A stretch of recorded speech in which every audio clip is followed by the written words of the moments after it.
Listo. Bueno, vayan alistando sus Biblias, por favor. Vamos a Hechos 5:29. Hechos 5:29 es un pasaje muy importante que va a marcar el desarrollo de lo que vamos a estar estudiando el día de hoy. ¿Les parece? Oramos para iniciar. Padre, gracias te damos por la oportunidad de estar aquí el día de hoy. Señor, colocamos en tus manos este estudio, las reflexiones, el estudio y la profundización de tu palabra, que es la que nos santifica, Señor. Tus palabras tienen vida, Señor, son la verdad, nos llevan a ti, Señor. Y te pedimos, Señor, que todo lo que estudiamos hoy sea para tu gloria, para la alabanza y honra de tu nombre, Señor, y para seguir siendo edificados como tu iglesia, Señor. Gracias te damos y es en el nombre de Cristo que oramos. Amén. Hechos 5:29 dice, pero Pedro y los apóstoles respondieron, debemos obedecer a Dios en vez de obedecer a los hombres. Los temas que vamos a tratar hoy van a ser los siguientes: planificación, divorcio, movimiento LGBT y el Estado secular. Tenemos bastante tema que cubrir. Entonces, respecto a la planificación familiar o a la parte del control de la natalidad, Génesis 1:28 nos dice lo siguiente: y los bendijo Dios y les dijo, sed fecundos y multiplicados y llenad la tierra y sojuzgadla, ejerced dominio sobre los peces del mar, sobre las aves del cielo y sobre todo ser viviente que hay en la tierra o sobre la tierra. Y esto nos muestra que no hay duda que a Dios le agrada tener hijos y que el ser humano cumpla con el mandato de que de tener hijos. En 1 Timoteo 5:14 vemos lo siguiente: por tanto, quiero que las viudas más jóvenes se casen, que tengan hijos, que cuiden su casa y no den al adversario ocasión de ¿qué? De reproche. Y en 1 Corintios 7:9 dice lo siguiente: pero si carecen de dominio propio, cásense, que es mejor casarse que quemarse. Bueno, ahí nos van a colaborar desde atrás con los slides. Si quieren, la persona que está controlando el slide, que avance hasta, bueno, yo le voy diciendo ahí, Génesis 1:28. Ahí, listo. Entonces, aparte de esto, tenemos varios pasajes que nos apoyan el tema de este necesidad o este mandato de que los hombres, un hombre y una mujer en un matrimonio bíblico tengan hijos, pero estamos hablando particularmente del tema de control de ¿qué? De la natalidad, ¿cierto? Pueden por favor avanzar a Salmos, en la siguiente slide, siguiente, hago como una señal, sí, así. Salmo 127, 3 al 5, ya lo hemos visto aquí, donde el Señor son los hijos y recompensa es el fruto del vientre. Este salmo afirma que los hijos son un regalo de Dios y que los tienen, ¿sí? En gran cantidad o muchos de ellos son bendecidos. Los niños criados de una manera piadosa influirán en el mundo para bien o para mal, ¿cierto? En el mandato bíblico ellos deben influir el mundo para bien, siempre y cuando los padres cumplan con su rol de criar a sus hijos en la amonestación de la palabra del Señor. Entonces, no obstante, nada en las escrituras prohíbe que los matrimonios cristianos practiquen el control de la natalidad, ya sea por un tiempo limitado para demorar la maternidad o de forma permanente una vez que decidan que su familia ya está completa, ¿sí? ¿Hay algún mandato que prohíba que los cristianos dejen de tener hijos? No lo hay, como tampoco hay un mandato que indique que tienen que tener hijos hasta que finalmente ya no puedan tener hijos, ¿cierto? Entonces, al mismo tiempo, las parejas cristianas, el siguiente slide, las parejas cristianas deben considerar en oración sus motivos ante el Señor, ya sea que quieran tener hijos o no quieran tener más hijos, evaluando cuidadosamente sus razones para posponer o evitar ¿qué? El embarazo. Al igual que en todas las decisiones éticas que los creyentes hacen, las razones para el uso de anticonceptivos deben reflejar un punto de vista bíblico y no deben ser simplemente dictadas por la cultura actual, ¿sí? Aunque el uso de métodos anticonceptivos no está prohibido en las Escrituras, no todos los métodos de control de natalidad son aceptados, como podemos verlo, por ejemplo, en Génesis 38, 9 al 10. Eh, Tamar y Onán, ¿recuerdan esta historia? Tamar es la nuera de Judá y su esposo muere, muere, y su hermano Onán tenía que tomar el lugar de y darle descendencia a Tamar. Pero ¿qué es lo que dice el relato bíblico? Que este hombre en el momento del acto sexual interrumpía el momento de la concepción y por esto fue hallado reprensible por parte del Señor. El Señor finalmente, ¿qué hace? Lo mata. Él está aplicando un control de natalidad que el Señor no había ordenado o no quería o no permitía, ¿cierto? Ahora, por otro lado, cualquier tipo de método anticonceptivo que pudiera causar un aborto también debe ser, ¿qué? Desestimado. Cualquier tipo de método anticonceptivo que pueda causar un aborto debe ser desestimado. Y aquí tenemos claro algo, que la vida comienza en la concepción, es decir, la fertilización, y la destrucción intencional de esa vida es, ¿qué? Un asesinato. Avancemos en el slide, por favor, al siguiente. La vida comienza en la concepción, es decir, la fertilización, y la destrucción intencional de esa vida es un asesinato. Esto lo vimos en la sesión del aborto, ¿recuerdan? Sí, cualquier forma de control de natalidad que destruye el feto o el óvulo fertilizado en vez de prevenir la concepción es, por lo tanto, ¿qué? Antibíblico. ¿Sí? Otros métodos de control de natalidad, incluidos los anticonceptivos orales no abortivos, los condones y los procedimientos quirúrgicos comunes como la ligadura de trompas o la vasectomía, no plantean ningún problema respecto a la Biblia, ¿sí? Si ambos cónyuges están convencidos ante Dios y en su propia conciencia que deben tener más hijos, la Escritura no les prohíbe seguir adelante con esta decisión. Aquí hay algo que uno debe sopesar, y es lo que está sucediendo hoy en día. Seguramente hace 50 o 60 años no estaba sucediendo de esta manera, pero han escuchado la cantidad de musulmanes que están saliendo, ¿sí?, del Medio Oriente y están emigrando a otros países. Y entonces resulta que un musulmán, una pareja, un musulmán no tiene una esposa, sino que tiene varias, 4, 10, 5, 10 esposas. Y con cada una puede tener 8, 10, 15 hijos. ¿Por qué sucede esto? No es porque ellos estén obedeciendo el mandato de fructificar, de multiplicarse, sino porque es una estrategia que el Islam tiene para tomar el mundo. Y curiosamente, en el otro espectro que encontramos, que los cristianos están batallando con el simple hecho de tener 1 o 2 hijos, ¿sí?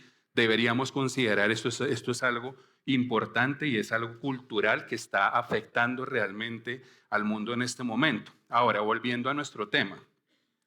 En todo esto, el marido debe estar especialmente consciente de su responsabilidad de servir desinteresadamente y apreciar a su esposa, como lo leemos en Efesios 5, del 25 al 29. Aquí está. Dice, maridos, amen a sus mujeres así como Cristo amó a la iglesia y se dio a sí mismo por ella. Esto es un tema de un mutuo consenso. Se me fue la palabra. Consenso. Entre el hombre y la mujer, entre el hombre y la mujer. También se deben considerar siempre efectos secundarios físicos, emocionales y hormonales cuando el marido y la mujer determinan ellos dos qué tipo o método anticonceptivo es el que van a usar o es más adecuado para ellos. Ahora, ¿qué sucede, por ejemplo, con uno de los métodos más conocidos? Ahí podemos avanzar el slide, que es que la píldora. Hay mucho debate en cuanto a si la píldora anticonceptiva oral puede o no en raras ocasiones causar abortos tempranos. ¿Sí? Si la respuesta es que sí, tendríamos necesariamente que rechazar la píldora como una forma ética de control de la natalidad. ¿Sí? En esencia, esta píldora previene el embarazo engañando al cuerpo de la mujer, haciéndole creer que sí está embarazada para que deje de ¿qué? De ovular, ¿sí? El tipo más común de píldora anticonceptiva es el anticonceptivo oral combinado que consta de estrógeno y progestina, ¿sí? Como resultado de esto, dos mecanismos principales de acción, ¿sí? De estos dos mecanismos, la píldora es 99% eficaz en la prevención de la fertilización, Sin ovulación, obviamente, no puede ocurrir el embarazo. Por tanto, la prevención de la ovulación es la forma como los anticonceptivos orales previenen dicho embarazo, ¿sí? Podemos continuar en el siguiente slide, ¿sí? En circunstancias relativamente raras, como en la que una mujer ovule y se logre la fertilización, aún tomando la píldora es donde surgen cuestiones éticas relacionadas con esta forma de planificación. Pero aquí lo importante es cómo podemos nosotros ir a la palabra y cómo tomamos estas decisiones éticas y con un argumento moral de peso, ¿sí? Gran parte del debate gira alrededor de si la píldora inhibe o previene la implantación de dicho óvulo en el útero, y ciertamente encontramos argumentos de peso de las dos posiciones o posiciones que se confrontan en esto. Pero aquí, ¿cómo debemos pensar los cristianos en estos temas? ¿Cómo deberíamos pensar nosotros como creyentes? Miren, aquí vemos lo siguiente. Primero, estando comprometidos firmemente con la posición pro vida, ya hablamos de esto, no debería haber cristianos que sean pro qué, pro choice o pro elección, ¿sí? Sino que estamos comprometidos firmemente con la posición pro vida y la creencia de que la vida comienza en la fecundación, no a partir de la semana ¿qué? 24, como está establecido en la ley colombiana, que se puede abortar aparentemente algo que todavía no se define como un niño, sino como un feto. Segundo, ¿cómo abordamos estos temas? Teniendo claro que hasta el momento no hay ninguna evidencia científica o médica relevante o convincente que lleve a la condición de que estos sistemas de planificación de píldora oral tomados en modo adecuado causen ¿qué? Abortos, abortos. No hay, ustedes si lo investigan, les pediría que lo hagan, van a encontrar argumentos de lado y lado, que sí los causa y otros que no. Pero definitivamente no hay algo contundente que afirme que ese sistema de anticoncepción cause abortos, ¿sí? Ahora, continuemos. El siguiente slide, por favor. Fertilización in vitro y subrogación. Subrogación. Antes de abordar este tema, debemos partir de diversas premisas fundamentales. ¿Han escuchado el término subrogación? ¿Lo conocen? Entonces, avancemos un poco. Denme un momento. Listo, ahí estamos. Fertilización in vitro y subrogación. ¿Qué debemos ver respecto a esto? Dios abre y cierra la matriz conforme a su voluntad soberana. Estas son premisas que tenemos que tener muy claras. ¿Recuerdan el caso de Jacob, Raquel y Lea y todo el tema, y que Jacob finalmente tiene que orar 20 años, ¿sí? Para que Raquel le diera hijos? Y después de 20 años, pues finalmente el Señor escucha esta oración. Entonces, Salmo 127:3 nos dice que es don del Señor son los niños. Él abre y cierra la matriz conforme a una voluntad soberana. Sigamos, Romanos 14, los principios de conciencia. ¿Qué quiere decir esto? Es aceptable para los cristianos aprovechar la tecnología médica existente siempre y cuando los métodos específicos no violen la clara enseñanza de qué? De la escritura, de la escritura. ¿Sí? Continuemos. Salmo 139, del 13 al 16, este pasaje ya lo hemos leído, que la vida comienza ¿qué? En la concepción. Continuemos, Génesis 9:6. Dice, no, hay una palabra que quedó mal, no derramarás sangre, porque a imagen de Dios hizo él al hombre. Y Éxodo 20:13 es el mandato de ¿qué? No matarás, y el aborto no es una opción porque destruye ¿qué? La vida humana. Sin embargo, acuérdense que hablamos de un concepto muy importante que era el ¿qué? Hay dos palabras, una inicia con A y la otra con G. Absolutismo ¿qué? Gradual, donde hay dos imperativos morales, tenemos la libertad y debemos acudir a la palabra para saber que debemos escoger el imperativo moral que tenga más peso. Recuerdan que hablamos de estos temas de que qué pasaba cuando, por ejemplo, el bebé representaba un peligro para la vida de la madre, qué decisión se debía tomar en esos casos. Continuemos. Génesis 2:24, el hombre dejará padre y madre y serán una sola carne.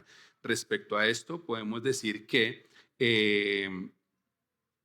la intimidad física entre marido y mujer es el medio que Dios diseñó para producir ¿qué?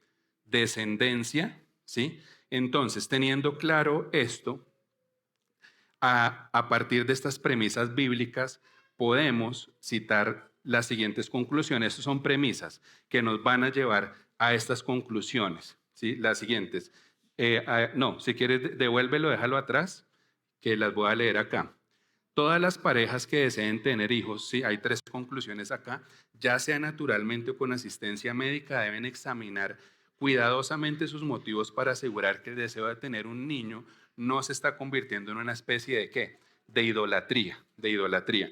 Curiosamente, en el mundo secular ustedes han escuchado que parejas tienen problemas y la forma de resolverlos es ¿cómo? Teniendo ¿qué? Hijos. Y no es una coincidencia que cuando estos hijos crecen y se van de la casa, ¿qué sucede con estos matrimonios? Si aguantan hasta ese punto, se divorcian, pero generalmente un niño nunca es la resolución al problema de carácter, el problema pecaminoso de 2 adultos. Y de hecho, si uno no les funciona, entonces se encargan ¿qué? Un segundo niño, ¿sí? Curioso esta manera de pensar. Segundo, estas conclusiones. La primera es todas las parejas que deseen tener hijos tienen que tener cuidado. La primera, que no se vuelva algo, un deseo idólatra en su vida. La segunda, ni la fertilización in vitro, ni la subrogación son opciones legítimas para una persona sola que está tratando de tener un hijo sin un matrimonio ¿qué? Bíblico, bíblico. Y la tercera conclusión, ni la fertilización in vitro ni la subrogación es una opción legítima para una pareja involucrada en una unión que no bíblica. Por ejemplo, ¿a qué parejas hago referencia con unión no bíblica? Relaciones homosexuales, lesbianas o un hombre y una mujer que están ¿en qué? En unión libre, en unión libre. Esto es lo que dice la palabra del Señor. Cuarto, cada embrión, observen esto, hablando de esta fertilización in vitro y subrogación, cada embrión creado entre un marido y su mujer, es decir, cada huevo fertilizado debe poder ser ¿qué? Implantado, implantado. Aquí hay algo muy interesante que quiero leerles y es que una pareja puede pensar, vamos a optar por la opción de la fertilización in vitro, vamos a contratar esta opción médicamente hablando, pero es curioso porque esto ni siquiera garantiza que sea un procedimiento ético. ¿Qué sucedió? El doctor Berthold Biesner, junto con su esposa Mary Barton, es una historia que quiero compartir, fundaron en Londres una clínica de fertilidad, se llamaba la Barton Clinic. En el centro se calcula que se trataron a unas 1.500 mujeres durante los años que estuvo operativo desde 1940 hasta 1972, ¿cierto? El doctor Biesner anunciaba que su clínica solamente aceptaba donaciones de esperma de hombres muy inteligentes o con un elevado nivel social, ¿cierto? Y es curioso porque varias de estas personas se empezaron a enterar, estos hijos que nacieron, y se empezaron a hacer exámenes de ADN. Y entonces es curioso porque en algún momento sintió la curiosidad, ¿y será que el ADN mío será el del doctor Biesner?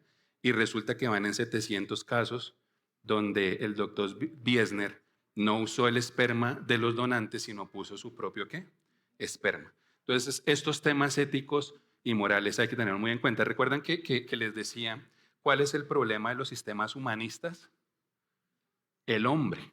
El hombre es el factor de fallo siempre. Y no es porque nosotros lo afirmemos o hayamos hecho un análisis muy profundo, es porque la palabra del Señor lo dice. Maldito el hombre que confía en otro hombre. Por eso decía que todo sistema humanista no está solamente condenado, sino que el Señor ha determinado que debe ¿qué? Fallar irremediablemente. Tarde o temprano va a fallar. Bueno, entonces en este tema de fertilización in vitro, un máximo de 2 huevos, máximo 3, ¿sí? Deben ser fecundados, ya que es el número más grande que la matriz puede sostener razonablemente. De lo contrario, los embriones adicionales por lo general se enfrentan a la muerte o graves defectos, ¿sí? En este punto, uno mira varias opciones y estos son temas, como les digo, netamente éticos. Si la congelación es necesaria como parte del proceso in vitro debido al inminente tratamiento médico, ¿sí? Los óvulos de la mujer y el esperma del esposo deben ser congelados por separado, separado. Hay casos del otro lado de la situación, de hombres que donaron su esperma y hay un hombre que le están calculando ya 150 hijos en Estados Unidos, ¿sí? Sin la autorización de él, sin su autorización. Entonces tenemos en cuenta por qué lo mencionamos, porque aunque puede llegar a ser una opción, ¿sí? Puede llegar a ser una opción, no es una opción viable ni que recomendemos ni respaldada bíblicamente. Miren, la escritura no aborda específicamente la fertilización in vitro y la subrogación per se, ¿sí? Sin embargo, como se dijo al principio, lo dijimos al principio, la intimidad física entre marido y mujer es el medio que Dios ha diseñado para producir descendencia. Por esta razón, los cristianos no deberían utilizar métodos que empleen óvulos donados o esperma o de un tercero, ¿correcto?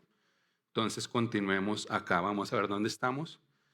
¿Podemos avanzar? Ahí está. Subrogación, la de atrás. Subrogación, ¿listo? Entonces les preguntaba de esta palabra. Esto no sé qué tan común es acá, pero en Estados Unidos y en países industrializados es muy común. Primero, porque vale mucha plata y segundo, porque esa gente tiene mucha plata también para hacerlo. ¿Sí? Que es que tomar una mujer, hacer una fecundación in vitro, implantar el óvulo en un vientre ¿qué? Arrendado. Y esto trae varias situaciones. Miren, el objetivo de la subrogación es llevar un embarazo a término para que otra persona o pareja que no puede tener hijos pueda cumplir este deseo. Es una técnica de reproducción asistida donde un embrión formado a partir de óvulos y espermatozoides de los padres intencionales o de donantes se implanta en el útero de la gestante. La gestante subrogada da a luz el bebé y lo entrega a los padres intencionales para que se conviertan en sus propios progenitores y padres ¿qué? Biológicos. ¿Han escuchado algún caso bíblico donde esto haya sucedido? Les voy a dar una pista. ¿Suena Free Palestine? ¿Free Palestine les suena algo? ¿Liberan a Palestina? Bueno, vamos a ver dónde inició este pequeño problema. Avancemos, por favor, en la Génesis 16. Abraham, Sara y Agar. Aquí aprendemos que recurrir a una madre sustituta tiene la posibilidad de causar dolor, angustia y confusión. Uno de los problemas que surgió con Agar es que no quería entregarle su hijo a Sara cuando éste naciera. ¿Recuerdan que Dios ya había dado la promesa y entonces Sara empieza a insistir de una manera totalmente pecaminosa y Abraham falla en su carácter en decirle, tenemos que esperar la promesa del Señor? Y entonces él, para no tener más, como dicen este Cirilí, pues le dice, pues hagámoslo a través de ¿qué? De Agar. Y esto trae un gran problema, ¿cierto? Miren, esto sucedió en ese momento y sucede hoy en día. Muchas mujeres descubren que entregar a sus hijos, a pesar de la compensación económica, puede causar un dolor incalculable debido al vínculo que se forma entre la madre embarazada y el niño que ella lleva dentro incluso antes de que nazca. Entonces, ¿a qué nos lleva este tema? ¿Cierto? Hay dos consideraciones importantes. Las crecientes problemas legales y de custodia que rodean la subrogación proporcionan una advertencia adicional para aquellos que están considerando un método como la subrogación. Y el otro tema que tiene que ver es como les digo, es cómo una pareja de creyentes podría llegar, por ejemplo, a una situación de estas. La conclusión a la que debemos llegar es que si en algún momento hay una pareja de creyentes que tenga un deseo sincero de tener hijos, primero debe ponerlo en oración ante el Señor, ante el Señor. De hecho, de una manera muy cuidadosa. Conozco una pareja acá en la iglesia que pasó por varias de estas etapas y Dios abrió ese vientre, ¿sí? Y nació ese bebé. Entonces es impresionante cómo Dios resuelve cosas que a nosotros no nos responde ¿qué? Corresponde resolver. Ahora, ¿qué consejo podemos dar bíblicamente que sea moral y ético respecto a la palabra del Señor? Hay un concepto muy lindo. Pueden avanzar en la slide, por favor. La adopción. ¿Recuerdan el caso han escuchado Bobby Baucham, que murió hace ya creo que 2, 3 semanas? tenía 10 niños, 10 hijos, 2 propios y 8 ¿qué? Adoptados. Tremendo, o sea, tremendo esto, ¿cierto? Finalmente, las parejas cristianas deben considerar seriamente la adopción, que es a la vez viable y honra al Señor, ¿cierto? Ahora, avancemos por favor en la presentación. Esperemos que este muchacho, no se fue a tomar café todavía. Aprovechemos mientras se va a desayunar. Dicen, a ver, ¿cuál es la mejor de todas las opciones? ¿Cuál es la mejor de todas estas opciones que les mencioné? Es aquella donde la fe en Dios es tan grande que aquella donde Dios obra de manera tan maravillosa que puede abrir el vientre de una madre para que el tan anhelado y deseado hijo que pueda nacer. Al final también es una cuestión de qué, de fe y de cuánto estamos confiando en el Señor, ¿verdad? Entonces, continuemos con nuestro tema de divorcio y nuevas nupcias. Divorcio y nuevas nupcias. No es un tema sencillo como todos estos que estamos tratando de abordar. ¿Por qué? Es muy sencillo. Malaquías 2:16 dice lo siguiente: porque yo detesto el divorcio, dice que el Señor. Entonces, ¿les parece que es fácil hablar de este tema?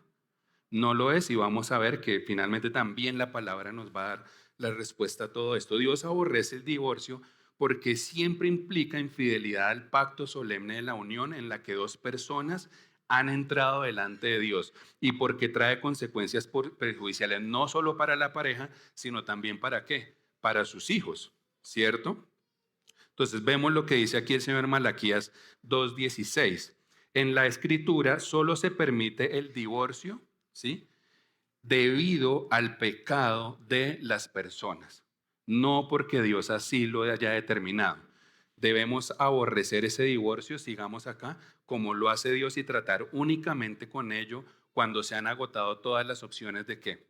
De reconciliación. Mi pregunta es esta: dos personas, un hombre creyente y una mujer creyente, que tienen problemas, inclusive que llegan a incurrir en pecados que bíblicamente son válidos para deshacer un matrimonio, si estas dos personas son creyentes, ¿creen que no podrían encontrar nunca una reconciliación? Deberían, deberían. Y es curioso que cuando esto sucede, que no hay una reconciliación, en general se descubren dos cosas: o que los dos no eran creyentes, o que por lo menos uno de ellos era ¿qué? No era creyente, no era creyente, ¿cierto? A ver, puesto que el divorcio es una concesión al pecado del hombre y no forma parte del plan original de Dios para el matrimonio, aquí está: debemos aborrecer el divorcio como lo hace Dios y tratar únicamente con ello cuando se han agotado todas las opciones de reconciliación. Continuemos en el siguiente slide. Jamás olvidemos que con la ayuda de Dios, ¿sí? Y bajo la dirección de Dios, el matrimonio sobrevive aún a los peores pecados y pruebas, y pruebas, y pruebas. Es Dios el que hace que el matrimonio sea a prueba de ¿qué? De balas. O sea, ¿sí? Es Dios el que puede hacer eso. Sin embargo, miren lo que vemos aquí en Mateo 19, del 3 al 9. Todavía no adelantemos el slide, ya les digo cuándo. En Mateo 19, del 3 al 9, Cristo enseñó claramente que el divorcio es una posición transigente con el pecado del hombre que viola el propósito original de Dios para la unidad íntima y la permanencia del vínculo matrimonial, ¿sí? Él cita Génesis 2:24, y que la ley de Dios permitía el divorcio solo por la dureza del corazón de los hombres. ¿Por qué entra entonces el concepto del divorcio? Porque finalmente Cristo se encuentra ante esta situación, el Señor se encuentra ante esto y empieza a encontrar personas que se divorciaban no por motivos que en ese momento se volvieron válidos, que son cuáles: por adulterio o por el abandono de uno de los cónyuges, sino por motivos simplemente ya no quiero estar con ella, o se me acabó el amor. ¿Han escuchado este argumento en el mundo secular en parejas de incrédulos? ¿Por qué se separaron? No, es que se acabó el amor, ¿cierto? Respecto a eso, es válido afirmar que si se acaba el amor, podemos deshacer un matrimonio. Avancemos en el siguiente slide. Miren lo que dice esto: no es el amor el que sostiene el matrimonio, sino que es el matrimonio el que sostiene ¿qué? El amor. Curioso que lo dijo un hombre, Dietrich Bonhoeffer, en temas éticos es importante, seguramente puedo mencionarlo ahorita más adelante en cuanto a los gobiernos seculares. Fue un pastor, teólogo alemán. O sea, usé esas palabras en eso porque si digo pastor alemán, suena curioso, ¿cierto? Pastor y teólogo alemán en ese orden, que vivió en medio de la Segunda Guerra Mundial, en el régimen nazi, e hizo parte de un complot para asesinar a Hitler. Bueno, ahí ese también está un tema interesante para evaluar. Pero lo curioso es esto. ¿Piensan ustedes que esta frase es verdadera? ¿Piensan ustedes que es verdad? ¿Cuántos matrimonios no habrían llegado al punto del divorcio si hubiesen escuchado esto en su momento? Esto es muy importante. Si ven que no es el amor el que sostiene el matrimonio, sino el matrimonio el que ¿qué? Sostiene el amor, el amor. Respecto a más temas matrimoniales, por favor asistan a las enseñanzas que tenemos regularmente acá sobre el matrimonio. Entonces, ahora, el divorcio legal, volviendo a nuestro tema, era una concesión para el cónyuge fiel debido al pecado sexual. Aquí les voy a leer nuevamente. El divorcio legal era una concesión para el cónyuge fiel debido al pecado sexual o abandono por parte de su pareja, de tal manera que la persona fiel ya no estaba atada ¿a qué? Al matrimonio, al matrimonio. Es decir, aunque Dios dijo que el divorcio se permite en algunas situaciones, aquí voy a citar, perdón, me confundí, la segunda persona es la Trinidad, Jesús. Aunque Jesús dijo que el divorcio se permite en algunas situaciones, su punto principal era corregir la noción de que la gente podía divorciarse por cualquier causa, por cualquier causa. A ver, entonces, yo quiero hacerles una pregunta aquí. Podemos adelantar esa, no la adelante. Joven, tiene que estar muy atento. Le debo el desayuno, el almuerzo y en el compartir. ¿Cómo puede la realidad inminente del cielo ayudarnos en nuestro matrimonio? ¿Han pensado en esto? ¿Cómo puede la realidad inminente del cielo ayudarnos en nuestro matrimonio? Curioso, ¿cierto? Vamos a ver. Avancemos. Creo firmemente que esta es la respuesta. Esta es la única oportunidad y la única vida que tienes aquí en la tierra para amar a tu esposo y esposa o esposa de la manera como lo conoces. Esto debería llevarnos a reflexionar un poco más de la manera en que nos estamos relacionando y cómo nosotros estamos alimentando ese amor bíblico y ese matrimonio. Entonces, ¿cuál es o cómo podemos ir concluyendo un poco esto? Los creyentes nunca deben considerar el divorcio excepto en circunstancias específicas. Por favor, avancemos el slide. Otro. ¿Sí? Por lo tanto, los creyentes nunca deben considerar el divorcio, puse en rojo intencionalmente, excepto en contados casos y en circunstancias específicas. E incluso en esas circunstancias debería contemplarse como última y no como primera ¿qué? Instancia. Porque eso finalmente glorifica ¿a quién?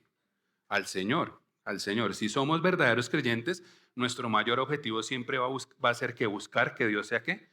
Glorificado y exaltado. Ahora, sigamos, hay una pregunta acá interesante. ¿Hay motivos bíblicos para el divorcio cuando la palabra dice que Él aborrece el divorcio, que el Señor aborrece el divorcio? ¿Sí? ¿Puede haber motivos bíblicos? Pues miremos. Miren, los únicos motivos que el Nuevo Testamento menciona para el divorcio son el pecado sexual o el abandono por parte, aquí lo tengo escrito, no de un creyente, dice, el abandono por un incrédulo. Incrédulo. ¿Se acuerdan que yo les decía? Si dos personas son creyentes, van a poder salvar su matrimonio no porque sean creyentes, sino porque su fe descansa en la promesa de Dios sobre su matrimonio. Es Dios finalmente el que sostiene todos y cada uno de los matrimonios que creyentes. Es Dios el que los sostiene. Ahora, estos dos motivos por los cuales el Nuevo Testamento da esta licencia para el divorcio, lo permite es, primero, el pecado sexual. En el contexto de Mateo 5:32, Jesús usa la palabra porneia, que es un término general que abarca todo respecto o relativo al pecado sexual como el adulterio, la homosexualidad, la bestialidad y el incesto, ¿sí? Cuando un cónyuge viola la unidad y la intimidad de un matrimonio cometiendo pecado sexual, el cónyuge fiel es colocado en una situación extremadamente difícil y dolorosa. Si después de haber hecho todo lo posible para traer al cónyuge pecador al arrepentimiento y esto no sucede, la Biblia permite la liberación del cónyuge fiel a través de ¿qué? Del divorcio, ¿cierto? Avancemos. Ante el adulterio, el incrédulo es considerado como violador del pacto matrimonial, liberando hacia qué? La parte inocente. Y es curioso que cuando esto sucede, yo creo que Dios es tan poderoso que aún puede usar un divorcio de esta manera si alguno de ellos es incrédulo para traerlo ¿qué?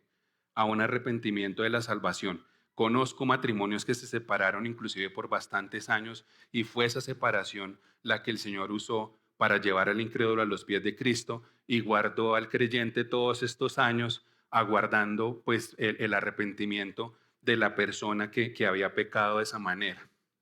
Entonces, la segunda razón, como les comentaba, no vamos a avanzar todavía el slide, por favor, es para permitir un divorcio, ¿cierto? Es en los casos en que un cónyuge no creyente no desea vivir con su pareja creyente, ¿sí? Cuando la rechaza y dice finalmente, no quiero estar más acá, no quiero estar más en este matrimonio. Debido a que a paz nos ha llamado Dios, se permite el divorcio y puede ser recomendable en este tipo de situaciones porque este repudio generalmente desemboca en temas que de violencia verbal, psicológica, física, ¿sí? Y pues no es el objetivo que un creyente se tenga que someter a estas cosas, inclusive a costa de su propia ¿qué? Vida, ¿cierto? De aquí que Pablo declara, mire, si el incrédulo se separa, sepárese, porque no está sujeto el hermano o la hermana a servidumbre en semejante caso. Esto está en 1 Corintios 7, del 12 al 15, lo que significa que el cónyuge creyente ya no está vinculado con el matrimonio.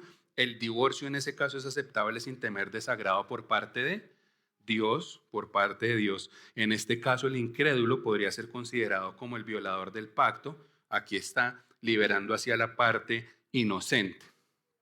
Bueno, como les decía, tenemos que avanzar. Quisiera no profundizar más en bastantes temas, pero el objetivo de hoy es cubrir lo que teníamos programado. Ahora, fundamentos bíblicos ¿para qué? Sigamos en el slide.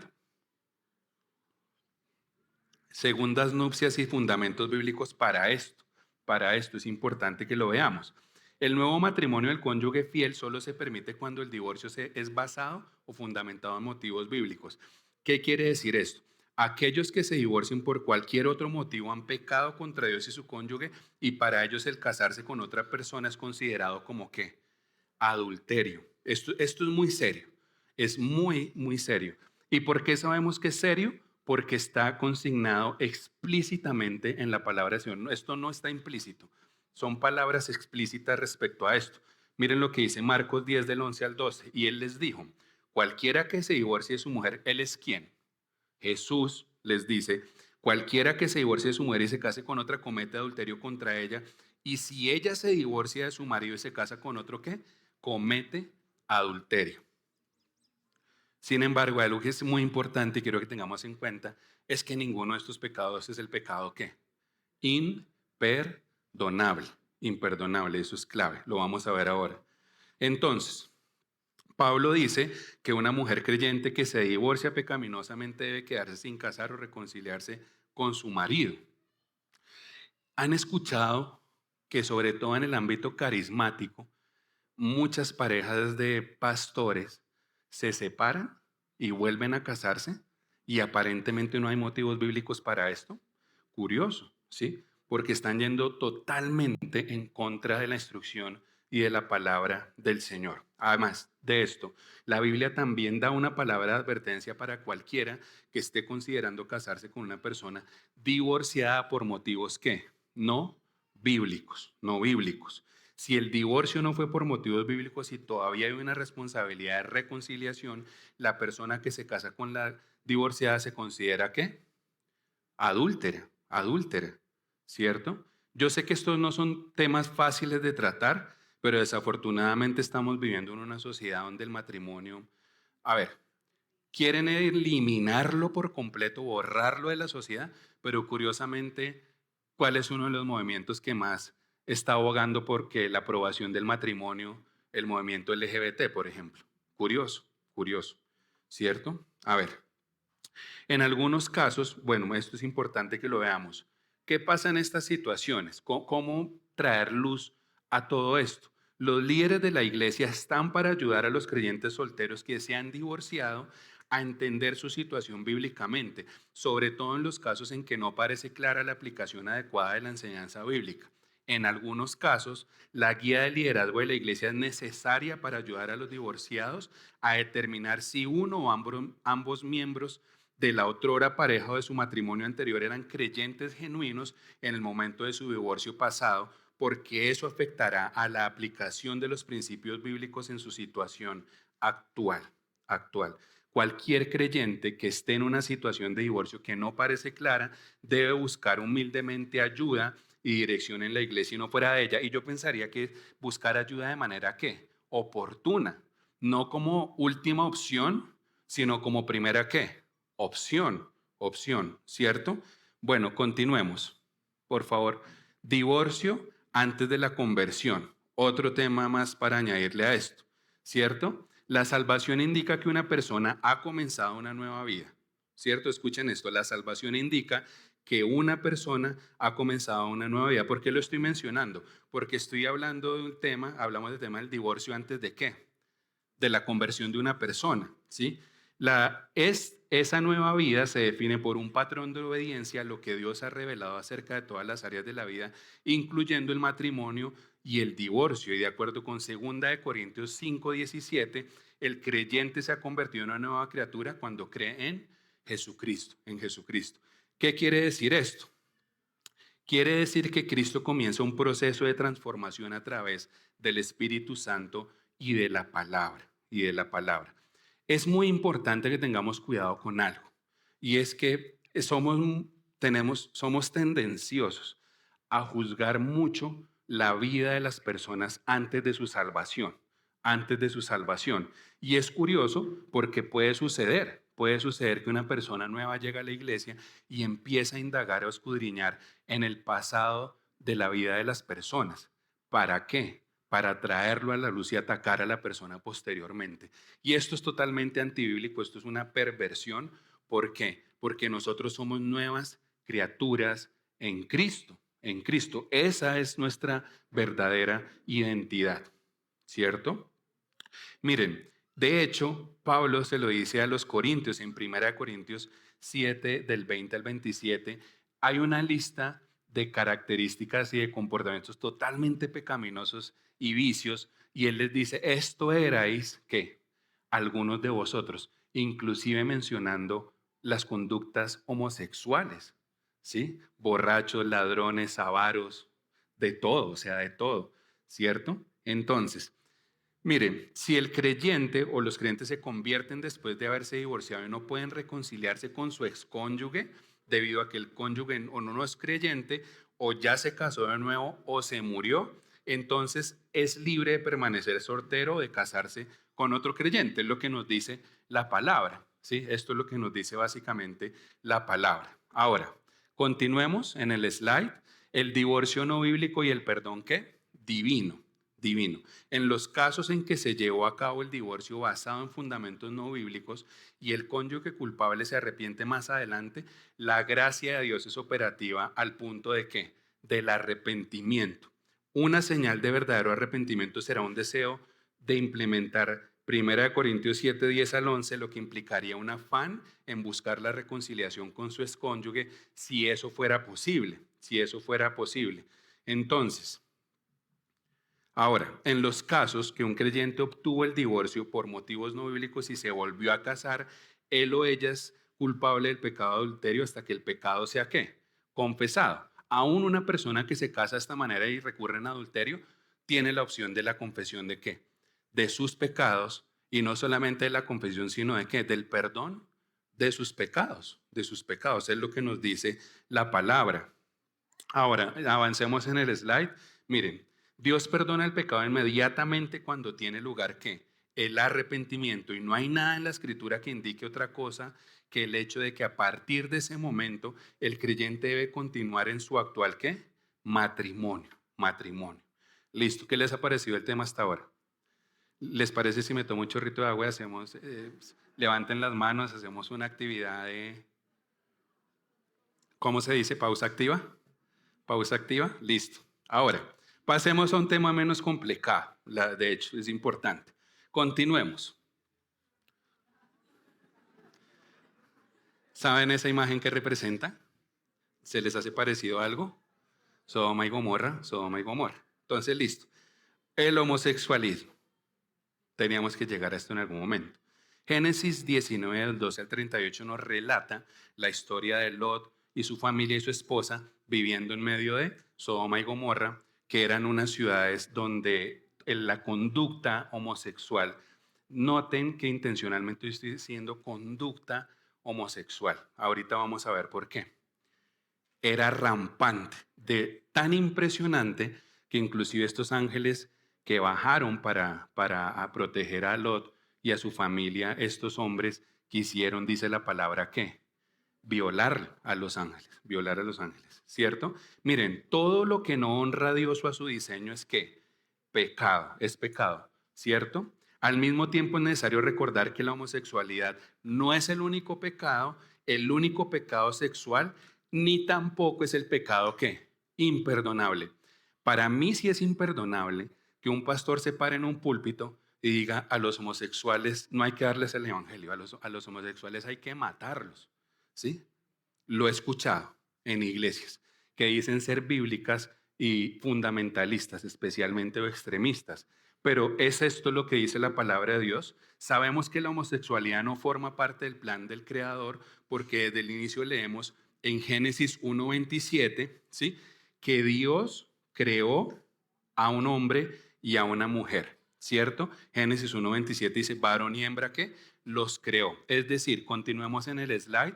Dios creó dos géneros con características internas, genotipo, y externas, fenotipo, propias de cada uno, Y si nos quisiéramos salir del ámbito teológico, no se va a resolver en el campo biológico porque de hecho la biología reafirma esto, ¿cierto? Es decir, ahora, ¿qué vamos a encontrar? Que después de Génesis 1:27 viene Génesis ¿qué? 1:28. Y es importante que tengamos esto claro, porque aquí leemos que Dios le da la orden a este hombre y a esta mujer creados, les dice lo siguiente, sed fecundos y multiplicados. Y adivinen qué, esto solo lo puede hacer un hombre y una mujer, un hombre y una mujer. Avancemos. Creó pues Dios al hombre a su imagen suya, a imagen suya y a imagen y semejanza de los ha creado. Entonces, más adelante en el libro de Levítico leemos lo que Dios dijo de manera clara. Es esto. Levítico 18:22, no lo tengo ahí, pero se lo voy a leer acá. Dice lo siguiente, no te acostarás con varón como los que se acuestan con mujer, ¿sí? Es una abominación. Abominación, esto es muy claro. Y en ese mismo libro de Levítico observamos, si alguno se acuesta con varón, como los que se acuestan con mujer, los dos han cometido abominación. Ciertamente han de morir, su culpa de sangre sea sobre ellos. Entonces, pregunta, ¿esto es un pasaje descriptivo o prescriptivo? Descriptivo, porque si lo tomamos como un pasaje prescriptivo, vamos a terminar haciendo lo que hacen los musulmanes con los homosexuales, que los llevan a un cuarto, un quinto piso, un tercer piso de un edificio y los tiran y los recogen y los vuelven a tirar y los vuelven a tirar hasta que los matan. Tremendo. Curioso que el movimiento LGBT esté apoyando a Palestina y a Hamas. Las incoherencias del mundo, ¿cierto? Entonces, ¿qué sucede acá? ¿Qué hacemos con un homosexual? Lo mismo que hacemos con cualquier otro pecador. ¿Presentarle qué? El Evangelio, el Evangelio. A la luz del Nuevo Testamento entendemos que hoy no debemos aplicar la ley de esa manera, pero si creemos que Dios revela que rechaza la homosexualidad, aunque nunca rechazaría a una persona que la practicara, siempre y cuando esa persona arrepentida busque perdón y restauración. Hay un dato que les quiero leer ahora muy interesante, ya se lo comparto. Ahora, por lo tanto, la homosexualidad ofende a Dios porque rechaza su diseño y degrada su imagen en la criatura. Y lo mismo sucede con la fornicación, la promiscuidad o la pornografía, ¿cierto? Entonces no podemos elevar un pecado por encima de otro ni reducirlo, ¿cierto? Aquí tenemos que recordar tres realidades muy importantes. Joven, por favor, continuemos. Gracias. A ver, ya lo vimos. La siguiente. Listo. Estas son tres cosas muy importantes, tres realidades.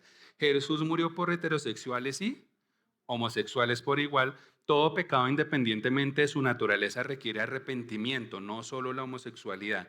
Y no hay pecado que Jesús, ¿qué?, no pueda perdonar. Ahora, ¿qué nos dice esto entonces? Con relación a este último punto, es bueno mencionar que en la iglesia de Corinto, como les mencionaba, aparentemente algunos habían sido homosexuales en el pasado y Cristo los había redimido.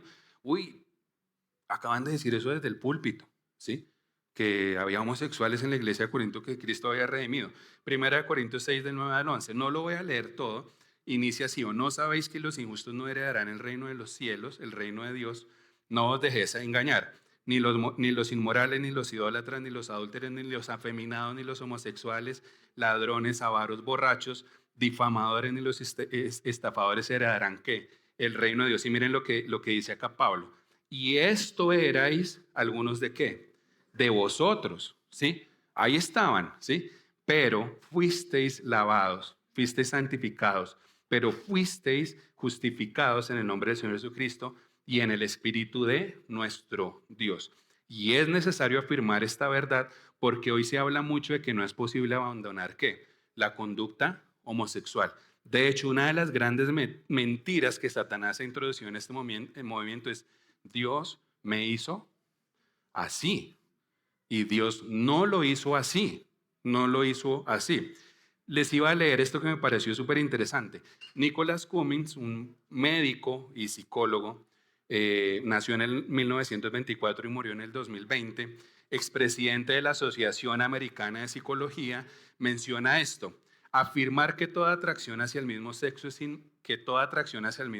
inmutable, o sea, que no puede cambiar, es una distorsión de la realidad. Esto no es un creyente, no es un teólogo, no es un pastor, es un médico, es un psicólogo, presidente de la Asociación Americana de Psicología. Miren por qué lo afirma. Cummings supervisó a cientos de pacientes que tuvieron éxito en cambiar, ¿qué?, su orientación sexual.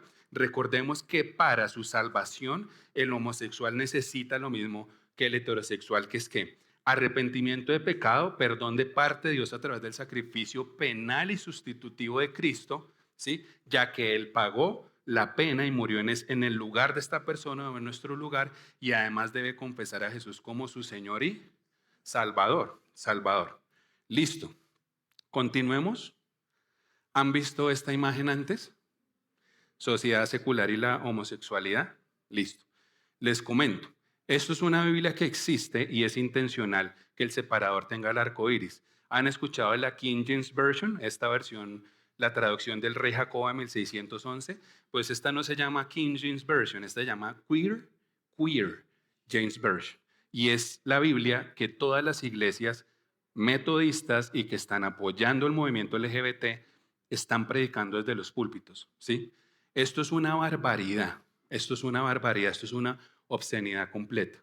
En esta Biblia, no les recomiendo que la lean, van a encontrar historias como que Rudy y Noemí eran lesbianas, que David y Jonatán eran homosexuales, que Juan, el discípulo a quien Jesús amaba mucho, era amante ¿de quién? De Jesús, ¿sí?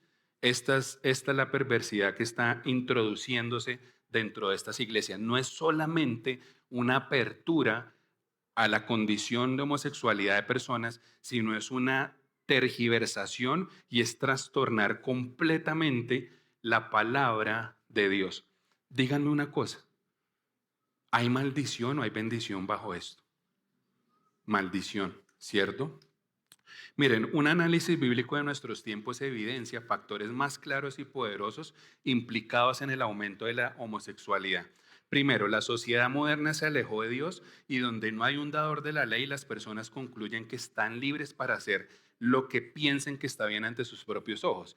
Esto no es nuevo. ¿Se acuerdan que les decía que la historia de la humanidad es lineal, pero que va cíclicamente y que siempre cumple como esos bucles y que de hecho es una espiral descendente de pecado? Era lo que decía Jueces 21-25. En aquel tiempo no había Dios, cada cual hacía qué, lo que quería, sí, o sea, estamos hablando de hace básicamente 3.500 años y está pasando hoy en día en nuestras narices.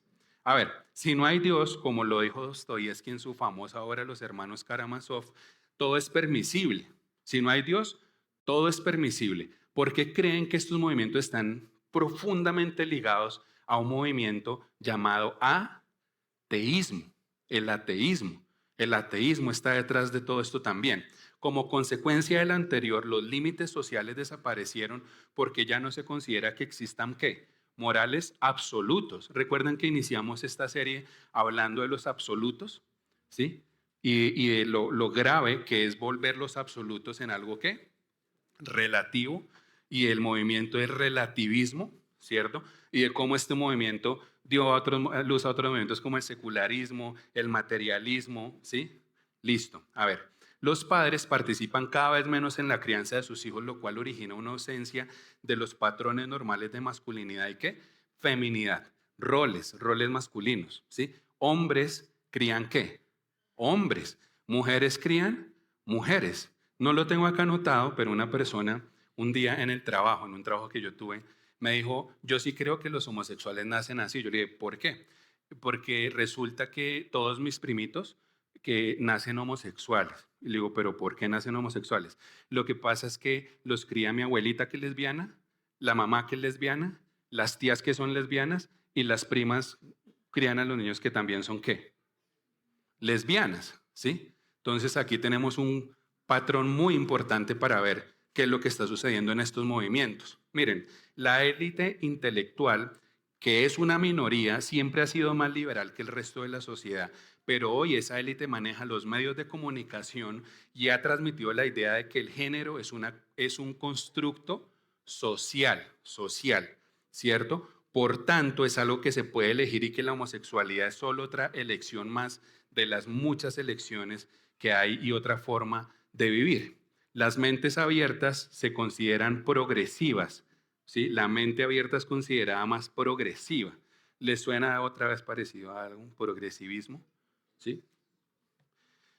Es más avanzada y por lo tanto más beneficiosa, lo cual no es verdad a la luz de la historia. Miren, el siglo más educado de la historia fue el siglo XX y fue el siglo donde más personas fueron asesinadas por movimientos comunistas, de izquierda y progresistas. ¿Sí? No solamente tenemos la Segunda Guerra Mundial, veamos lo que pasó con Joseph Stalin, ¿sí? Veamos lo que pasa con Mao Zedong en China, ¿sí? Más de 100 millones de personas erradicadas bajo estos conceptos de gobierno o de control, ¿sí? Miren, existe una agenda global impulsada por las Naciones Unidas, esto no es desconocido para ninguno de nosotros, para imponer esta nueva ideología de género. ¿Han escuchado de la Agenda 2030? Pues la van a alargar a la Agenda 2050, más loca todavía. Uno de los retos más importantes para los cristianos en la actualidad es encontrar un ministerio efectivo, sin concesiones y al mismo tiempo compasivo con los homosexuales y con las lesbianas, ¿sí? Por un lado, hay iglesias que han rechazado cualquier noción de ministrar a los homosexuales y deciden rechazarlos tajantemente. Por otro lado, en el otro extremo, hay iglesias que los abrazan y aceptan en su convivencia religiosa sin cuestionamiento y ambos enfoques son ¿qué? Errados. ¿Por qué? Porque lo primero carece del amor de Cristo y lo segundo es discernimiento, falta de discernimiento bíblico. El tiempo pasó volando. No me he dado cuenta. Listo. Bueno, ahora, ¿cómo vemos los cristianos el gobierno secular? Ya habíamos hablado un poco de esto. Pasan por favor al siguiente slide. Vamos a ir terminando acá. Y Abraham tiene un aviso para la siguiente escuela que inicia el próximo domingo. A ver, ¿saben esa moneda qué es? Es una moneda de la época romana, ¿sí? Por un lado está el César, ¿cierto? El César, ahí está, ¿Qué fue lo que dijo el Señor Jesucristo? Avancemos. Mateo 22, 21. Dar al César lo que es del César y a Dios lo que es de Dios. Y en Hechos 5, 29. Mas respondiendo Pedro y los apóstoles dijeron, debemos obedecer a Dios antes que a los hombres. Y esto va muy enmarcado con lo que dice Romanos 14 respecto a la obediencia a las autoridades y el gobierno.